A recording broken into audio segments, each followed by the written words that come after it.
Vascaíno do Cerrado. Fala galera vascaína, eu sou o Thiago Fontes, falo direto de Brasília, Distrito Federal, trazendo mais um vídeo para o canal. Vamos bater um papo, trocar uma ideia, atualizações sobre tudo que tá pegando no Vasco. Antes vou pedir uma moral, deixa o joinha, deixa o like, comenta, compartilha, deixa o hype, tudo que você puder fazer que gera interação. Eu agradeço a sua força, principalmente o like, tá? Bom, vamos falar de Vasco sem muita enrolação.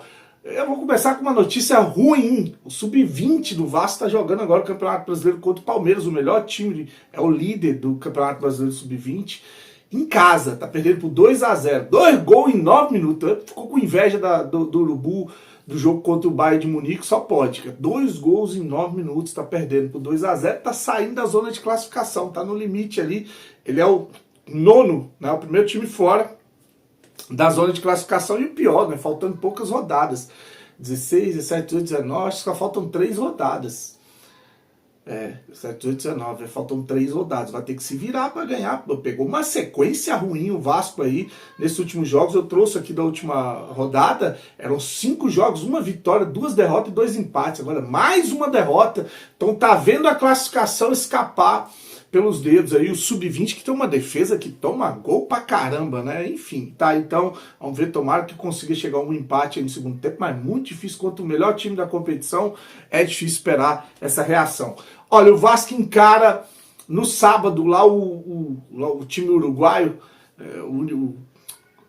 que é o Montevidéu, né? Montevidéu Wanderers, que foi o time que esteve em São Januário na inauguração dos refletores, década de 30, 40, já para muitos anos. Então a gente vai encarar de novo esse adversário, que é terceiro colocado na fase no grupo que ele está lá no Campeonato do Uruguai. E para esse jogo a gente pode ter a volta do David, tá? O David pode ser relacionado para viajar para essa partida. Diz que o Estrela está um pouco ainda aquém para poder ser relacionado. Para minha surpresa, achei que ia ser o contrário. O David pode ser relacionado e viajar para essa partida, e se for, vai estar aqui em Brasília para o jogo contra o Botafogo. Porque a outra notícia é justamente essa, né? O Vasco vai jogar em Brasília contra o Botafogo no dia 12. A CBF confirmou hoje. A partida vai ser às 18h30 no sábado, dia 12/7.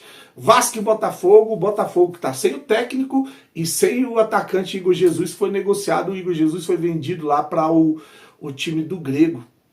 Qual é o nome? O Nottingham Forest da Inglaterra, tá? Então, sem o Igor Jesus e sem o 74 milhões o Botafogo vai receber do Nottingham Forest pelo Igor Jesus.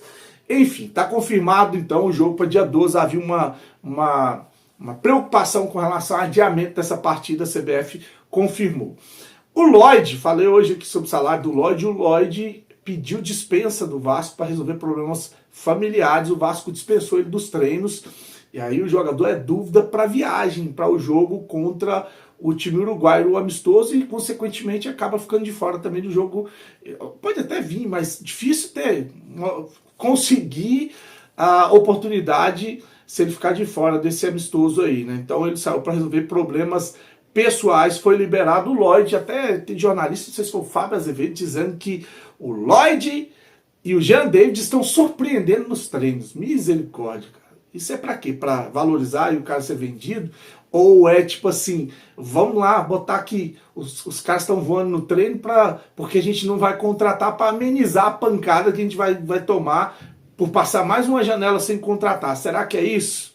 Tomara que não, né? Tomara que não. Olha, o Lance trouxe uma informação, diz que fim de uma novela, que o Léo Jardim encaminhou, o Vasco encaminhou a renovação de contrato com o goleiro Léo Jardim. O goleiro vai estar entre os 5 goleiros mais bem pagos do Brasil e um dos maiores salários do Vasco da Gama. Está aí então encaminhada a renovação com um contrato que vai até 2029, com uma cláusula de renovação automática para 2030. Então até 2030, 5 anos de contrato aí. O Léo Jardim, que custou ao Vasco 11 milhões de reais, 11,5 milhões de reais, quando veio do Lille da França, tá aí. Então, segundo o Lance, tá aqui, ó, tá aqui, não é o Thiago, não sou fonte de nada.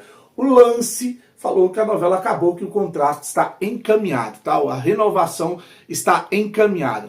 Para finalizar o vídeo, vamos falar de uma despedida que não houve, né? O Payet que chegou com aquela festa no aeroporto, Payet, com status de ídolo, de cara que vem para ser grande no Brasil, saiu pelas portas do fundo com uma acusação no Ministério Público, na polícia, lá com rolo com aquela advogada, e também sem nenhum tipo de homenagem ou despedida do Vasco.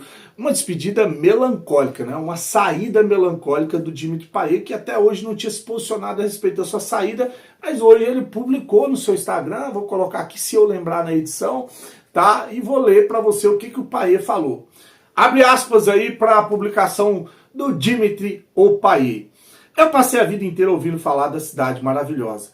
E o que eu nunca poderia imaginar é que um dia eu faria parte dela e ela de mim. Quero agradecer ao Vasco e à torcida maravilhosa, a todos do clube que foram meus companheiros de todas as horas e aos jogadores que compartilhei momentos que ficarão para sempre. Quero agradecer por todo o apoio, por todo o amor, por toda a energia do Rio. Este não é um adeus, é um até breve. A cidade que tem um Cristo de braços abertos está sempre pronta para receber de volta. E eu sinto que minha alma agora também é carioca. Aqui é Vasco, Dimitri Payet, tá? Então, a publicação do Dimitri Payet da despedida do Vasco da Gama é um cara, que quando chegou achei legal, um sujeito bom, habilidoso, quando entrou no meio de campo você vê que ele tinha um passe diferenciado, só que a idade, sequência, comprometimento, a questão física, o calor, a adaptação, só fez ele brilhar em jogos pequenos. Infelizmente, você não tem me fala um jogo que o Payet arrebentou contra o Flamengo, contra o Fluminense, contra um time grande, difícil. Você vai achar um aí no Campeonato Brasileiro, é difícil, viu? Eu lembro de jogos só do Campeonato Carioca, alguns jogos contra times como Água Santa no Campeonato da Copa do Brasil, mas um jogador que aonde ele tinha que ser diferente, aonde ele tinha que ser decisivo, como é, por exemplo, o Depay lá no Corinthians, como foi em alguns jogos, que agora ele é questionado lá no Corinthians, o Payet acabou deixando muito a desejar, principalmente para quem recebe um salário de 1,5 milhão de reais. Que para ele é uma mixaria, o cara é rico, né? Mas para o Vasco é muita coisa, tá? Então tá aí a despedida do Dimitri Payet. Curte, comenta, deixa o joinha, se inscreve no canal. Uma noite abençoada, fique com Deus e saudações vascaínas.